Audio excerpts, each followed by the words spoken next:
Bonjour tout le monde et bienvenue à votre cours de mathématiques en calcul différentiel pour sciences nature. Donc aujourd'hui, on finit la partie 3 de l'étape 3 qui parlait des dérivations de fonctions trigo. Donc allons-y.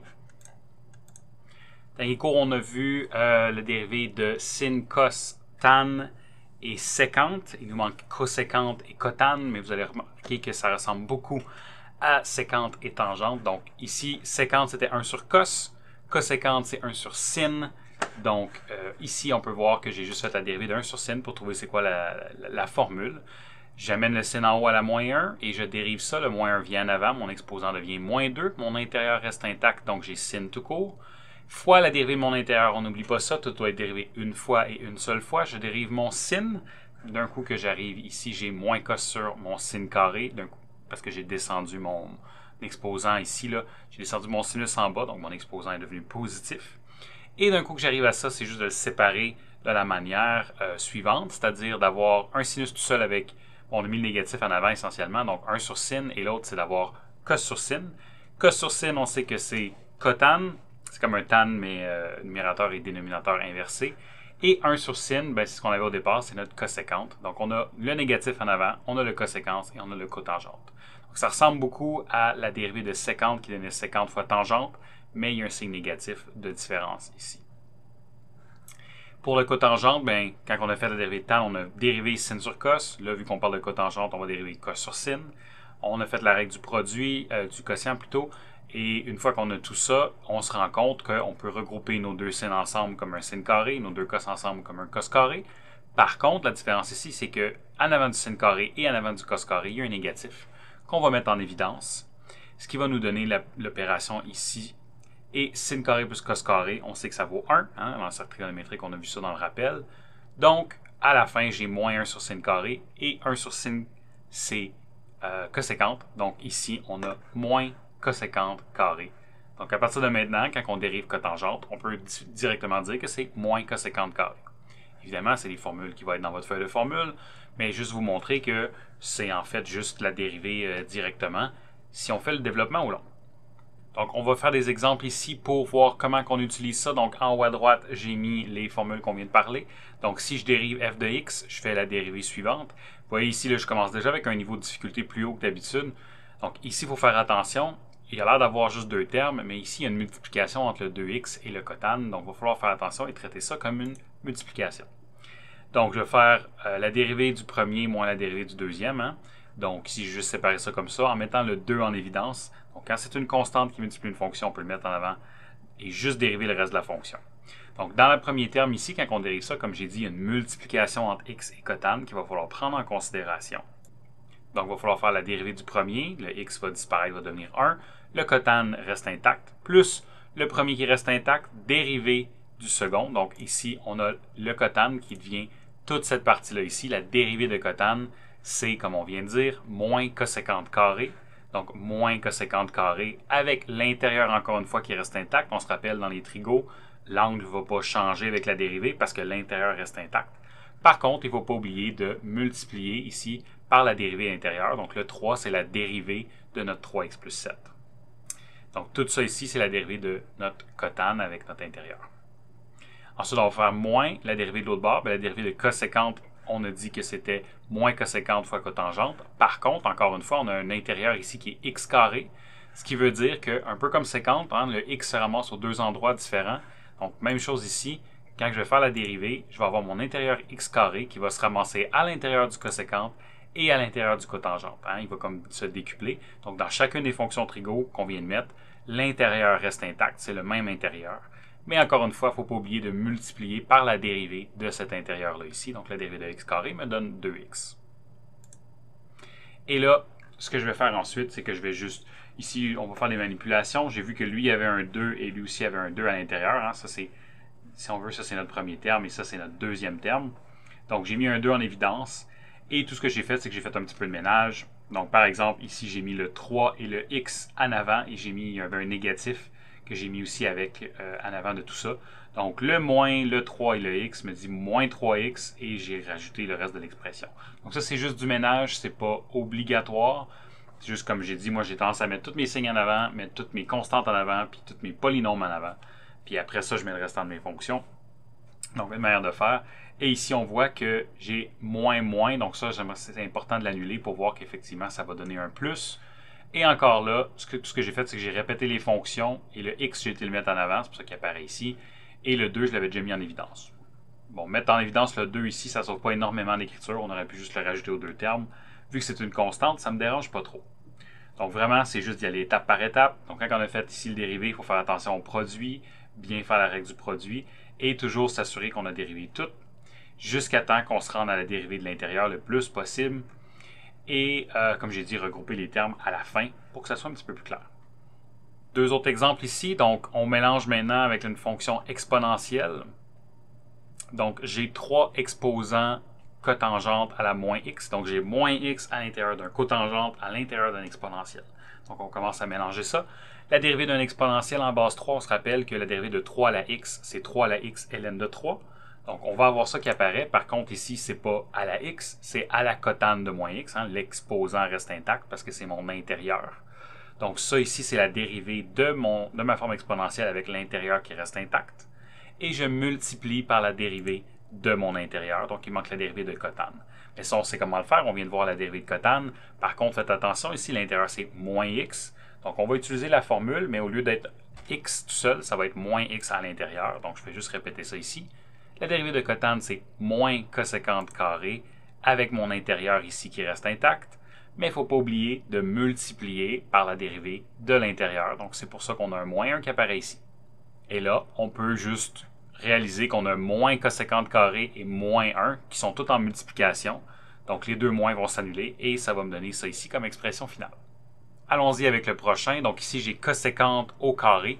Donc, je veux dériver, j'ai la dérivée de coséquente, mais là, il faut faire attention. Oui, on voit coséquente au carré dans la formule ici, mais ça n'a pas rapport. Là. On veut dériver coséquente carré.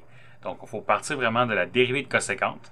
Mais tout ça, c'est un coséquente à l'intérieur d'un exposant 2. Donc, il faut commencer avec... Donc, on a coséquente à l'intérieur d'un exposant 2. Donc, il faut commencer en s'occupant de l'exposant 2.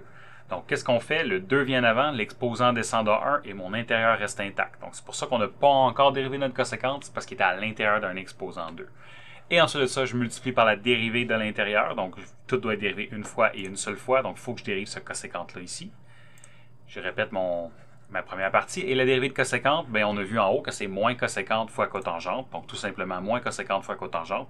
Faites attention, ici, le moins, là, ça ne veut pas dire que ça devient une soustraction entre les deux. C'est quand même multiplié par moins coséquente fois cotangente. OK? Faut pas faire une erreur et penser que ça va être 2 coséquentes moins le reste. Non, non, c'est quand même multiplié par ce qu'on vient de calculer ici. Donc, il y a une multiplication là, ce qui veut dire que notre négatif peut être mis complètement en avant et que nos deux coséquentes peuvent être mis ensemble vu qu'ils sont multipliés. Donc, ça va nous donner moins 2 coséquente carrée fois cotangente. Donc, essentiellement, on vient de réussir à ajouter les deux nouvelles formules que je voulais vous parler. Ici, j'ai mis un exemple qui n'a pas vraiment rapport avec ça, vu que c'est juste des sines et des cos. Mais je me suis dit que maintenant que vous avez fait certains exercices là-dessus, un numéro de cette difficulté-là, maintenant, on est un peu plus prêt à attaquer ça. Donc, c'est un genre de numéro, c'est probablement un peu plus difficile que ce que je vous demanderai en examen, mais c'est une bonne idée de le pratiquer. Donc, on passe rapidement à travers, essayez-le avant, puis on regarde ça ensemble. Donc, c'est un petit peu ce que je vous disais tantôt. Il faut faire attention à l'endroit où il y a des multiplications. Donc, premièrement, il y a une grande division. Donc, j'ai juste fait dérivée du numérateur fois le dérivée du numérateur fois le dénominateur qui reste intact, moins le numérateur qui reste intact, dérivée du dénominateur. Tout ça sur le dénominateur au carré. Okay? Donc, juste dérivée du quotient. Ensuite de ça, quand je dérive, je me rends compte que qu'est-ce qui arrive dans cette partie-là ici, il y a un produit. Donc, encore là, je vais rapidement. Là, vous avez les notes complétées. La dérivée de sin devient cos. Ici, j'ai mis le négatif en avant. Et cette dérivée-là de x fois cos de x, la dérivée de x c'est 1. Cos reste intact. Plus, normalement, il y aurait un plus. Hein. Pourquoi il y a un moins? Faites attention, parce que là, c'est un produit, ça devrait être un plus. Mais c'est plus le premier qui reste intact fois la dérivée du deuxième. La dérivée de cos, c'est moins sin. Donc, j'ai tout de suite été remplacé le plus pour un moins en avant. Là, on aurait pu mettre un plus, puis après ça, mettre moins sin. Ça serait revenu au même. Ensuite de ça, on a un peu le même phénomène qui arrive de l'autre côté. Donc, le moins sin x qu'on a ici va devenir la partie, toute cette partie-là ici, au-dessus de ma tête. Donc, le x devient 1, sin reste intact, plus x reste intact, dérivée de sin qui donne cos. Donc, tout le reste, j'ai juste répété la même chose. Mais les deux dérivés ici, il faut faire attention qu'il y a un produit à faire. Ensuite de ça, qu'est-ce que j'ai fait? J'ai juste réalisé que, vous voyez, là, ici, j'ai cos moins cos qui va disparaître ensemble. Et le moins fois le moins ici va devenir un plus. Donc, toute cette grosse parenthèse-là devient juste plus x fois sin de x. Même chose pour cette parenthèse-là, j'ai moins sin de x plus sin de x qui s'annule. Donc, tout ça devient juste x cos de x. Et d'un coup que je suis là, ce que je vais faire, c'est que je vais développer dans mes parenthèses pour essayer de regrouper les termes semblables. Donc, juste en développant nos parenthèses, en faisant x sin de x fois cos, x sin de x fois x sin de x, etc., j'arrive à cette expression-là ici. Encore là, vous avez ça dans vos notes complétées. Mais essentiellement, j'ai juste développé mes parenthèses en faisant attention d'appliquer mes négatifs à tous les endroits. Donc, le négatif que vous voyez qui est ici, quand je le rentre à l'intérieur, il affecte le sin et il affecte aussi le deuxième terme ici. C'est pour ça que lui, tout d'un coup, il est devenu positif. Donc, faites attention à ce genre de choses-là. C'est ce que je vois souvent que le monde oublie. Donc, c'est vraiment, il faut juste être méthodique dans notre approche. Mais au niveau des dérivés, bon, il y a un produit, en fait, deux produits à l'intérieur d'une division. Ça peut être compliqué, mais si on fait attention, ça devrait bien se passer. Donc là, tout ce qu'il nous reste à faire, c'est simplifier notre expression. Donc, je vais juste effacer ça. Et on va reprendre. Tout ça, c'est juste exactement la même étape qui est écrite en haut. Ici, on peut voir que j'ai x sin cos, puis j'ai aussi moins x sin cos. Donc, ces deux termes-là, ici, je peux les annuler ensemble. Ce qui veut dire qu'il va me rester juste cette expression-là. Et là, je peux voir que, bon, lui, il y a x carré, lui, il y a x carré, que je peux mettre en évidence. Donc, je sors ça en évidence. Et là, j'arrive à cette expression-là. Tout le long, le dénominateur fait juste suivre. Et là, j'arrive à sin carré plus cos carré dans ma parenthèse en haut. Et ça, on sait, encore là, on l'a vu dans notre appel, que ça vaut 1. Donc, finalement, ça, c'est mon expression. Donc, toute la grosse expression compliquée se simplifie à ça ici. Et ça, maintenant, je suis capable de traiter les zéros de la fonction relativement facilement. Avant ça, ça aurait été probablement impossible. Ici, on va voir nos dernières formules de dérivation. Après ça, on a terminé. Donc, on a vu nos fonctions sin, cos, tan, cosséquente, cotangente, quel qui me manque, séquente. On a vu toutes les dérivées des fonctions trigonométriques ordinaires, on va dire. Mais on va parler maintenant de leurs fonctions réciproques. Donc, arcsin, arccos, arctan, arccotan, arcséquente et arccosséquente. Donc, on les a toutes écrites dans cet encadré-là. Encore là, on ne va pas faire la preuve. C'est une preuve encore là qui est dommage, puis c'est intéressant, mais bon. C'est intéressant pour moi, en tout cas. Mais ici, en plus de ça, en plus de ne pas faire la preuve, vous avez vu, j'ai mis un gros X sur les trois dernières. Ils s'utilisent pas mal de la même manière et ils sont moins importantes et sont moins importantes dans votre prochain cours. Donc, j'ai décidé de ne pas les couvrir. Mais bon, il ne nous manque pas beaucoup de temps, disons, là, pour couvrir ça. C'est utilisé exactement de la même manière. Donc, on va juste faire les trois premières. Ça va être suffisant pour nous. Donc, ici, ce que ça dit, vous avez vu, j'ai utilisé la notation ddx, là, mais il faut voir juste comme un prime. Là. La dérivée de arcsin, c'est ça ici.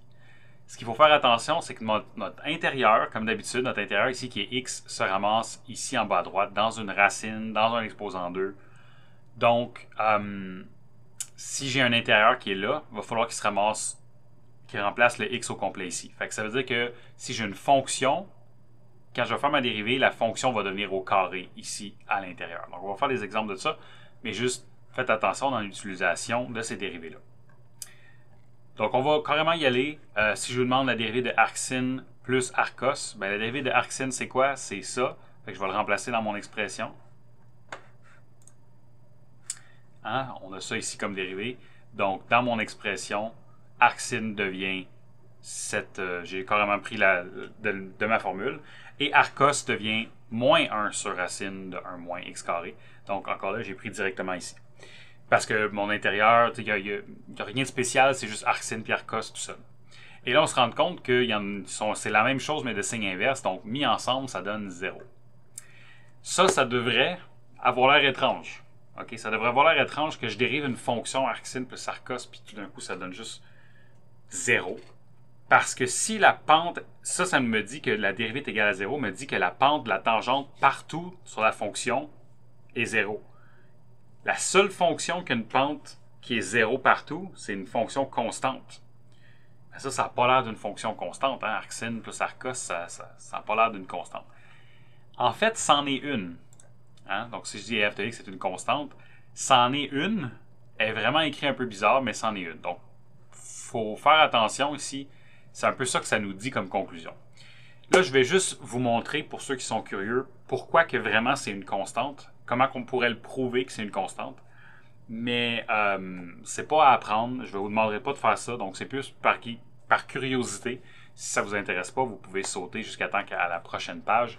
Mais je vais le montrer pour ceux peut-être que ça intéresse. Donc, comment qu'on fait pour montrer que arcsin plus arcos, vraiment, c'est une constante? Ce que je vais faire, c'est que je vais dire, ben, arcos de x, je vais le poser. Puis ça, vous allez faire ça de plus en plus. Vous allez faire ça beaucoup dans votre cours d'intégrale. Vous allez faire ce qu'on appelle un changement de variable. Vous allez carrément inventer une nouvelle variable qui fait votre affaire. Donc ici, j'ai inventé θ. C'est pas un addon que j'ai pris ça. C'est parce que ce que je vais faire, c'est que je vais isoler arcos de l'autre sens. Je vais envoyer mon arcos de l'autre côté. Et je vais montrer que x, vraiment, doit être égal à cos de ça. De mon angle que j'ai posé là. Pourquoi j'ai fait ça? On va voir. Donc, j'ai posé θ comme étant arcos de x. Et ce que je vais faire, c'est que je vais essayer d'écrire arcsin plus arcos.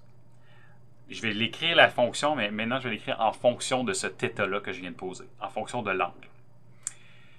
Pour faire ça, bon, arcos, je sais déjà que c'est θ. Hein, au bout de la ligne, là, ça ici, ça va juste être remplacé par θ. Mais je veux trouver arcsin, comment je vais l'écrire sous forme de θ? Pour faire ça, on va se poser arcsin doit être égal à quoi? Essentiellement, je vais me créer un triangle.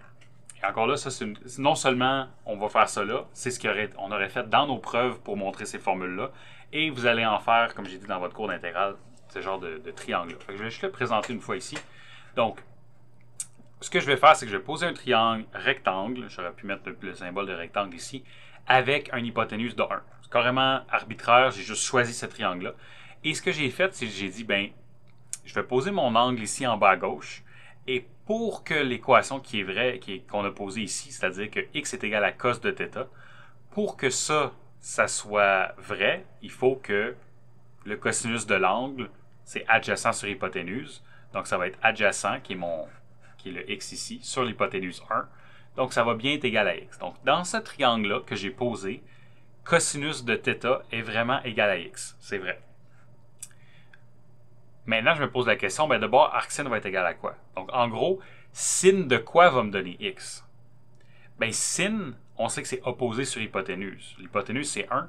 Donc, en gros, ça, ce que ça me dit, c'est que sin de quoi est égal à x? C'est en fait, il est où l'angle que l'opposé, ça donne x? Ben, l'opposé de x, c'est l'angle qui est ici. Puis cet angle-là, qu'est-ce qu'il vaut? Ben, on sait qu'en bas, c'est 90 degrés, puis on sait que ça, c'est θ. Donc, nécessairement, si les angles internes d'un triangle sont 180 degrés ou en radian pi, vu que c'est pi, ben, ça veut dire que je vais avoir ici, cet angle-là va être pi sur 2 moins θ, hein, parce qu'il me reste 90 degrés que je dois enlever. Essentiellement, c'est 90 degrés moins l'angle que j'ai en bas. Donc, ça me donne pi sur 2 moins θ. Et sinus de cet angle-là, sinus de pi sur 2 moins θ, c'est l'opposé de cet angle-là me donne x sur l'hypoténuse qui donne 1. Donc ça, ça me donne x. Donc qu'est-ce qu'on vient de montrer? On vient de montrer que si je pose arcos comme étant égal à θ, ben, arcsin de x doit être égal à cet angle-là qui est pi sur 2 moins θ. Pour que ça soit cohérent dans un triangle, pour que tout le cos et le sin fonctionnent ensemble. Donc, pas simple, je sais que c'est pas simple, c'est pour ça que je ne vais pas aller trop en détail, puis je ne vais pas l'utiliser dans les preuves, ça prendrait un peu plus de détails pour bien vous expliquer comment ça fonctionne. Mais ce qui est important de comprendre, si vous voulez, là, si vous êtes curieux par rapport à ça, c'est que ce qu'on fait, c'est qu'on pose un triangle dans lequel on relie le arcos à un certain angle, et on va chercher, ben, l'arcsin va être égal à quoi dans ce triangle-là pour que ça soit vrai. Et ça veut dire qu'on vient de montrer que arcsin, c'est pi sur 2 moins θ, qui est ici, pi sur 2 moins θ, et que arcos, on sait que c'est θ. Donc, les deux s'annulent et tout simplement, ça donne pi sur 2. Donc, ça, ce que ça veut dire, c'est que si vous prenez une valeur de n'importe quel x, essentiellement, puis vous le mettez là-dedans, et vous le calculez dans les deux, l'addition des deux va toujours vous donner pi sur 2. Essentiellement, les deux vont se compenser dans leur valeur et ça va toujours donner une constante. Et donc, la dérivée de ça va être égale à 0. Donc, pas simple, j'en conviens. Mais je voulais juste vous donner un petit aperçu de comment on traite avec des arcsines et des arcos comme ça dans un triangle. Bon, maintenant qu'on a vu là, un petit peu ça, on va faire un exemple avec arctan et arccosécante. Donc, quand je dérive ça, j'ai un quotient, donc il faut que je m'occupe premièrement du quotient. Quand j'arrive pour dériver arctan, j'utilise la formule ici. Quand j'arrive pour dériver arcos, j'utilise la formule là. Donc arctan, on a vu ici que c'est 1 sur 1 plus x carré. Donc je l'écris ici. Et la dérivée de arcos, c'est ce que j'ai là. Donc je l'écris là, moins 1 sur racine de 1 moins x carré. D'un coup que j'ai ça, ben, tout ce qui me reste à faire, c'est faire certaines simplifications. Donc ce qu'on va faire, c'est qu'on va faire un dénominateur commun. Je l'ai fait en une seule étape ici, mais essentiellement, lui, il est sur la racine et lui, il est sur 1 plus x carré. Donc, ce que je vais faire, c'est que lui, je vais rajouter le dénominateur avec la racine et lui, je vais le rajouter le 1 plus x carré. Donc, c'est juste un dénominateur commun. Et d'un coup qu'on a fait ça, on arrive à notre réponse finale. Donc, on en fait un autre. Ici, on a arcsin sur x. Encore là, bon, on pourrait monter le x à la moins 1 pour faire un produit, mais ici, je vais y aller avec le quotient. Donc, tout simplement, dérivée du numérateur fois le dénominateur reste intact, moins le numérateur reste intact fois la dérivée du dénominateur sur le dénominateur au carré. Rien de spécial. Même la dérivée de x, c'est tout simple, ça va tout simplement être 1. Mais la dérivée de notre arcsin, on va aller le chercher ici. Ça va être 1 sur racine de 1 moins x carré. Donc, je l'ai remplacé ici. Et là, encore là, il faut être habitué à faire un dénominateur commun. On veut tout mettre ça ensemble. On ne peut pas juste descendre lui pour le fun. Il faut s'assurer qu'il est en commun avec les deux. Donc, je vais multiplier en haut et en bas le arcsin par mon dénominateur que je veux ici. Et ça va me donner cette expression-là, qui va être ma réponse finale. Donc, jusqu'à maintenant, on a juste dérivé directement en utilisant ces formules-là, mais évidemment, l'intérieur peut être autre chose que simplement x. Donc, on peut faire arcos, par exemple, de x à la 3 moins sin de x. Donc, ça, encore là, on utilise la même relation de dérivée en chaîne, c'est-à-dire on dérive l'extérieur, l'intérieur reste intact, fois la dérivée de l'intérieur. Même chose que d'habitude. Mais là, maintenant, ce qui était mon x, donc dans mon arcos, ce qui est mon x ici, dans ma formule, il se ramasse en bas à droite au carré. Donc, c'est ça qui va arriver ici.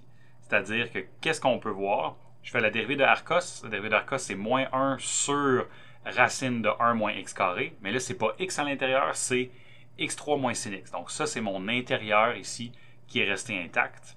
Et après, je multiplie par la dérivée de mon intérieur. Même chose que d'habitude, c'est juste qu'il faut repérer où est le x dans ma réponse, dans ma dérivée ici, et je le remplace par la parenthèse, toute la fonction que j'avais ici. OK, donc ça, c'est mon intérieur qui reste intact. Faites attention, c'est important de mettre la parenthèse et de le mettre au carré. Donc, j'ai mis en rouge ici, ça c'est mon intérieur, donc mon intérieur qui reste intact est là, et je fais fois la dérivée de mon intérieur.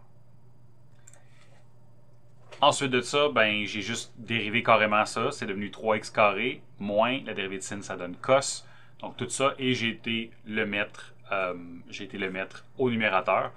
Et vous pouvez remarquer que le moins ici est devenu un plus. Ça, c'est parce que j'ai développé mon négatif à l'intérieur de la parenthèse.